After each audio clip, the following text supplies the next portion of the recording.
Sandra? Sandra? Bon, je vais donner les informations de départ. Alors, mon nom est Louis Plamondon, je suis président de l'Association québécoise pour la défense des droits des retraités. Nous, on représente, je vais t'occuper de la télé. Alors, j'ai à côté de moi Cécile Goulet qui représente un groupe, le comité des résidents Russell et Sandra Cattrall aussi.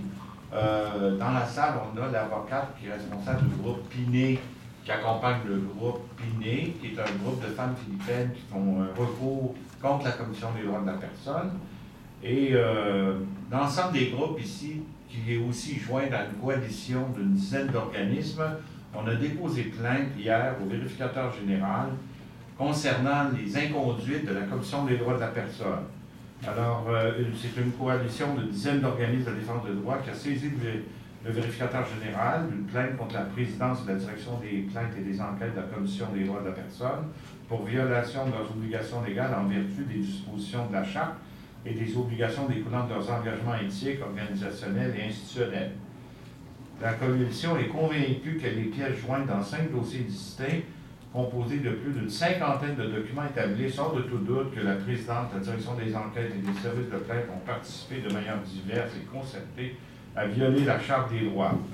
On a un dossier que tout le monde connaît, c'est le fameux dossier de l'AQDR dans la résidence Monaco à Ville-Saint-Laurent, le dossier Pinet du comité de recherche-action sur la lutte contre la discrimination raciale accompagne un groupe de femmes philippines qui ont vécu de l'exploitation et de la discrimination dans l'emploi et différents contextes entourant leur insertion au Canada. Le comité des résidents de Russell qui m'accompagne, qui a fait une plainte pour exploitation dans une grande résidence à Ville-Mont-Royal. Le dossier CPDJ, procureur général, concerne une enquête concernant la discrimination dans l'équité salariale. Et BM, Hôpital Maisonneuve-Rosemont, on met juste l'initiale, c'est un cas d'une personne nommément, bonjour, voulez-vous, je vais vous apporter une chaise.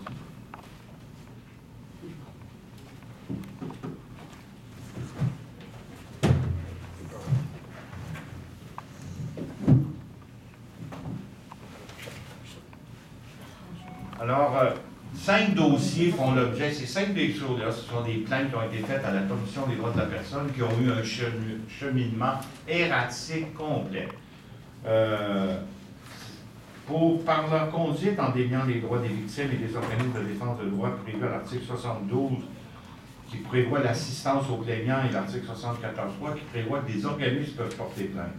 Les preuves attestent de la violation de ces articles fondateurs de la Charte et de leurs obligations d'équité procédurale envers les plaignants et les victimes qui réclamaient la protection de la Charte. Ils ont négligé de prendre les moyens de faire enquête dans plusieurs des dossiers conclus sur les faits de la violation de la Charte. Les actions des intimés comportent des abus de pouvoir causant des préjudices graves aux citoyens victimes de violation de la Charte qui requéraient l'intervention de la Commission des droits. Ils cumulent des manquements à leurs obligations légales en vertu de la Charte, des fautes éthiques majeures. Dans certains dossiers, ils ont pu, la présidence et la direction des enquêtes, participer à des conduites d'exploitation de personnes âgées en contravenant elles-mêmes à l'article 48 de la Charte. Plusieurs des cas d'abus de droit ont été constatés par des juges de la Cour supérieure, dont certains évoquent l'absence d'équité procédurale, des conduites blâmables, des pratiques indignes d'un organisme public. Certains dossiers ont fait l'objet de négligences graves en étant classés sans suite pertinente ou archivés sans aucune information aux mises en cause et aux plaignants.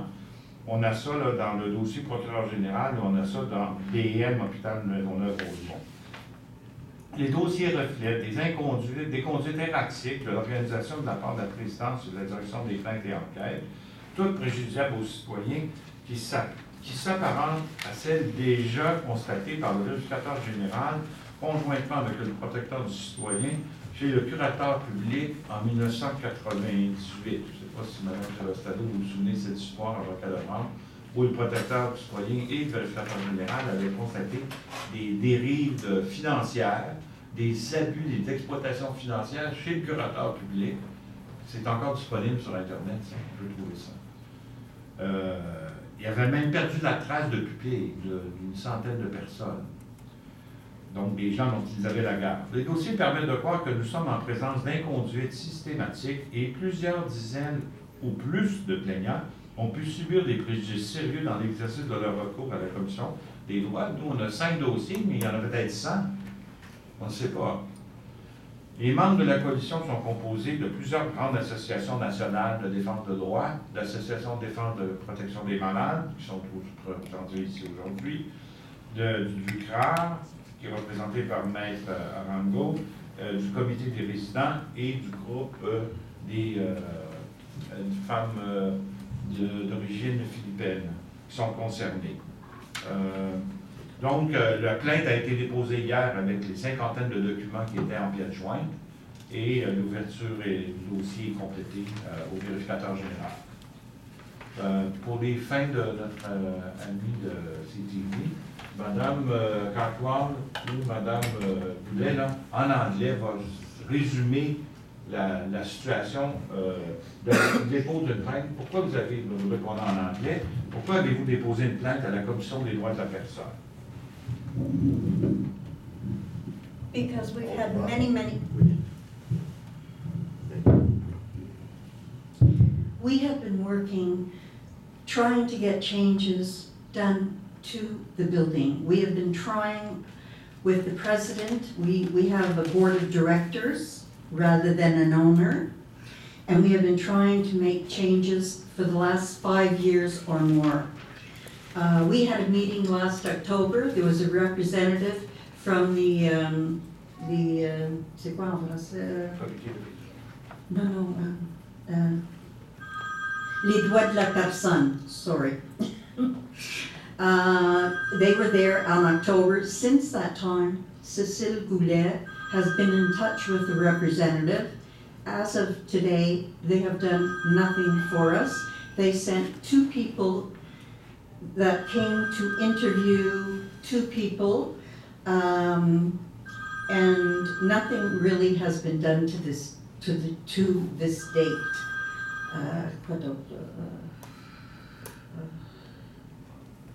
They wanted us to go to mediation. We refused mediation because we have tried with the president.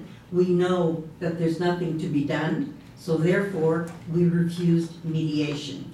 And she kept pushing and pushing. She was very rude with our president, Cécile Goulet, and it's been a real mess. They've done nothing, and they want to do nothing. And they said if we don't go to mediation, it will take years and years, and many people will die in the meantime.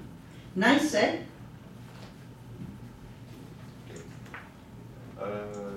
Madame représentante du groupe Pinet, alors vous pouvez vous exprimer en anglais pour expliquer pourquoi vous avez fait, why you did complain about the Commission des droits de la personne. PNAI, Filipino Women's Organization, is fighting for the rights of Filipino women, migrant women, and immigrant women. In May 9, 2008, we have deposited complaints to the Commission, Human Rights Commission, and there were 26 women who were exploited and discriminated by recruitment agencies. They were living caregivers. We have, we have deposited that complaints, and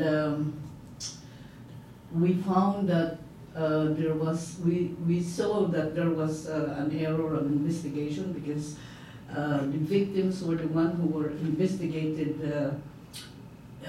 efficiently, but on the other side, the concern that we were abuser that we have complaints against were not efficiently investigated, and we found it was unfair investigation. It was not a proper investigation. But we, as Filipino women, we have no idea on how this process of complaints goes. There was no explanation or information given to us. except the basic information. And, and in 2012, our file was closed on the basis that there's no reason for pursuing the investigation because they couldn't find any. That's all that we have received, the reason, but there was no factual report that was given to us. So we decided to pursue it for a judicial review, and now we are in the process. So we find if we were surprised even, and we were happy that we were called to the coalition to support, because we have the same problem. So we found that it was not only us, the women. We find that it's the marginalized women, immigrant women, the poor, the elderly, those people who can't, who doesn't have access to justice. So if there is no movement from the government, Minister of Justice, or from the Minister of Immigration, if they don't intervene, or the Auditor General doesn't, proceed to investigate why this is happening, because they are supposed to be the one who protect the victims and not protect the abusers. So I don't know why it is around anyways, why it was developed, why it was established, if they don't do their mandate. I hope we can find justice somewhere. Based on our experience, we're always fighting for justice, but we don't really get justice. So where is justice in the system? Merci beaucoup. Donc, vous voyez que si vous prenez chacun des cas, c'est exactement, alors qu'on est dans une situation de discrimination reliée à l'insertion sociale, au travail, à l'exploitation des femmes migrantes. On a la situation des personnes âgées dans les résidences. On a l'histoire des liens entre la QDR dans l'accompagnement de victimes. Pinay, la même chose, a eu des difficultés à se faire reconnaître comme représentant humain valable. La commission, comme dans l'affaire Monaco, a écarté la plainte de Pinay pour se représenter elle-même la cause. On a vécu la même chose dans la plainte qu'on a faite pour les gens de Monaco. La commission a détourné notre plainte, a caché notre plainte, puis a décidé de faire ça de sa propre initiative pour pouvoir négocier directement avec les abuseurs. C'est exactement la même situation, c'est 3 cas distincts, et puis pourtant on trouve la même situation. Dans les 2 autres cas, procureur général, hôpital Maisonneuve, Rosemont, bien là c'est plus le côté délirant de l'organisation des services à la commission, où en fait les documents se perdent. Dans le cas de BM, hôpital Maisonneuve-Rosemont, la première plainte a été égarée. 1 mois plus tard, on demande des nouvelles pour l'accusé-réception. On nous dit, on a perdu votre plainte, voulez-vous nous la refaire? Après ça, on a refait la plainte. Après ça, ils l'ont classée sans suite, ils l'ont archivée. Il a fallu la faire sortir des archives pour savoir ce qui était arrivé. Puis il n'était rien arrivé. Et puis on conclut 2 ans et demi après qu'il n'y avait pas de raison d'intervenir. Monsieur était mort déjà. Donc, c'est 5 histoires terribles, puis très documentées, qui montrent, qui peuvent nous laisser croire qu'en fait, il y a énormément de situations identiques à la Commission des droits de la personne. On pense qu'il y a plusieurs centaines de plaintes qui auraient pu faire l'objet de dérives organisationnelles. Si vous allez sur le site de la Commission d'accès à l'information, vous allez vous taper la recherche Canly, vous allez vous taper pour voir combien il y a de requêtes d'accès à l'information de la part des plaignants contre la Commission. Vous allez être estomaqué, il y a plusieurs centaines de demandes d'accès à l'information par la loi d'accès pour des plaignants à la Commission des droits, alors que l'article 72 de la Charte dit que la Commission, la direction, la présidence, les administrateurs, les enquêteurs doivent assister les plaignants dans la démarche de plainte et le règlement du litige. Alors que vous trouvez nombre de centaines de requêtes judiciaires pour obtenir l'information de la part de la Commission, de la part des plaignants. On est en plein délire. Question? Oui, en fait, sur l'affaire Monaco, j'aimerais que vous reveniez un petit peu en arrière et nous Ouais. disiez c'est quoi, en quoi la Commission des droits de la personne Dérivé. oui, Ouais, ben en fait, nous, c'est